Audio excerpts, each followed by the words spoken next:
मानाचा मुजरा महाराष्ट्राचा आराध्य दैवत छत्रपती शिवाजी महाराजांच्या पदस्पर्शाने पावन झालेल्या आणि पराक्रमाची साक्षीदार असलेल्या या साताऱ्याच्या पवित्र भूमीला आणि या भूमीतील वीरांना मी वंदन करतो। आजच्या या अतिशय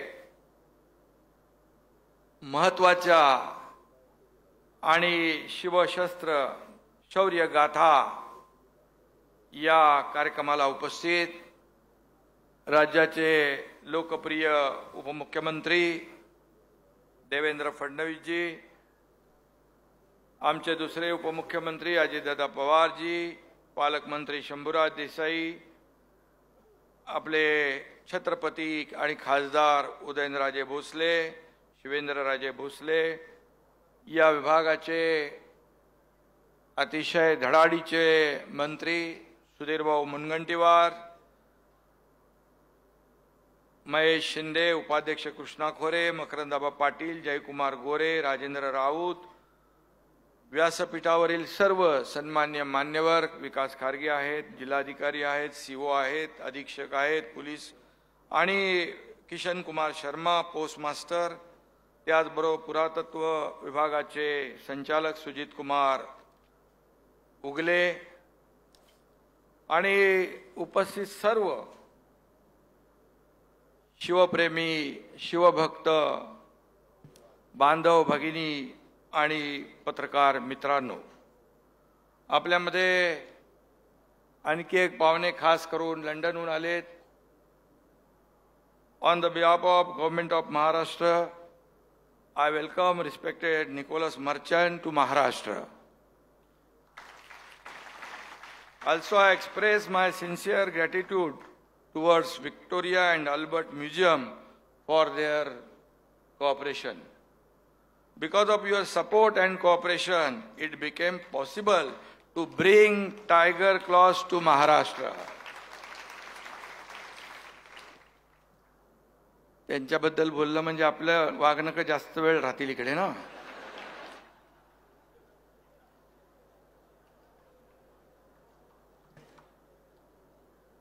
खरं म्हणजे आज प्रत्यक्ष आपल्या महाराष्ट्राच्या दृष्टीने मोठा भाग्याचा आणि आनंदाचा दिवस आहे। तमाम मराठी मन आज सुखावली आहेत, आनंदित आहे, जल्लोष आहे, उत्साह, आणि बाहेर देखील पाहत होतो की सगळ्यांच्या चेहऱ्यावर एक वेगळा आनंद पाहायला मिळाला की अनेक वर्षाची तपश्चर्या, अनेक वर्षाच्या आपण आतुरतेने या दिवसाची वाट पाहत होतो। सुधीर भाऊंनी, खरं म्हणजे सुधीर भाऊंना धन्यवाद द्यायला पाहिजे की तुम्ही अगदी वेळेवर ही वागणूक आणलेली आहे।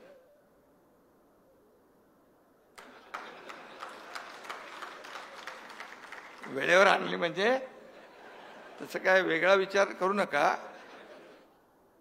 सरकारने दिलेला शब्द आपण पाळला आणि आज त्याचं प्रत्यक्ष दर्शन आपण या ठिकाणी घेतोय। खरं म्हणजे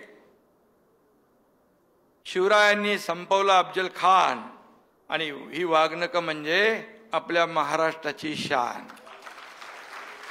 आणि म्हणून आजचा दिवस आपल्या सगळ्यांच्यासाठी खूप महत्त्वाचा आहे। डोळ्यात प्राण आणून आपण या क्षणाची वाट पाहत होतो। तो क्षण अखेर आला आणि वाघनकांचं दर्शन झालं। उद्यापासून लाखो शिवप्रेमींना, शिवभक्तांना वाघनकांचं दर्शन म्हणजे फक्त वाघनकांचं दर्शन नाही, तर छत्रपती शिवाजी महाराजांच्या शौर्याचं, पराक्रमाचं, शूरतेचं, वीरतेचं दर्शन होणार आहे। खरं म्हणजे आम्ही इकडे आलो आज, मी मुख्यमंत्री म्हणून किंवा आमचे दोन्ही उपमुख्यमंत्री म्हणून नाही, तर आम्ही इथे आज आलोय छत्रपती शिवाजी महाराजांचे मावळे म्हणून। आणि खरं म्हणजे आज शेकडो मैल प्रवास करीत ही वाघनकं आज इथं पोहोचली आहेत, आपल्या या मराठी भूमीत दाखल झालेली आहे. खरं म्हणजे सुधीर भाऊ यांनी अथक प्रयत्न केले. लंडनला जाऊन MOU केला, लंडनच्या व्हिक्टोरिया अँड अल्बर्ट म्युझियम सोबत करार केला आणि त्याचमुळे आपण याची देही याची डोळा आपण याचं दर्शन आपल्याला होऊ शकलं. मी तमाम जनतेच्या वतीने सुधीर भाऊंना मनापासून धन्यवाद देतो, त्यांचं मनापासून मी अभिनंदन करतो. खरं म्हणजे काही लोक त्याच्यावर शंका उत्पन्न करतायत. खरं म्हणजे हे दुर्दैव आहे. हे छत्रपती शिवाजी महाराजांनी ज्या वाघनखांनी अशा धिप्पाड जो स्वराज्यावर चाल करून आला त्या अफजल खानाचा कोथळा काढला, ती वाघनकं येत आहेत हे बघून सगळ्यांच्या मनामध्ये खरं म्हणजे एक अभिमान, एक गौरव वाटला पाहिजे, एक स्फूर्ती आली पाहिजे जशी आपल्यामध्ये आज आली आहे. परंतु ठीक आहे, काही लोकांना फक्त राजकारण करायचं असतं आणि चांगल्या कामाला गालबोट लावायचं असतं. तो त्यांचा प्रयत्न सुरू आहे. परंतु वाघनकांवर आक्षेप घेणं म्हणजे खऱ्या अर्थाने छत्रपती शिवाजी महाराजांच्या शौर्याचा, पराक्रमाचा, शूरतेचा, वीरतेचा अपमान केल्यासारखं आहे. आणि शिवभक्त कदापि हे सहन करणार नाही.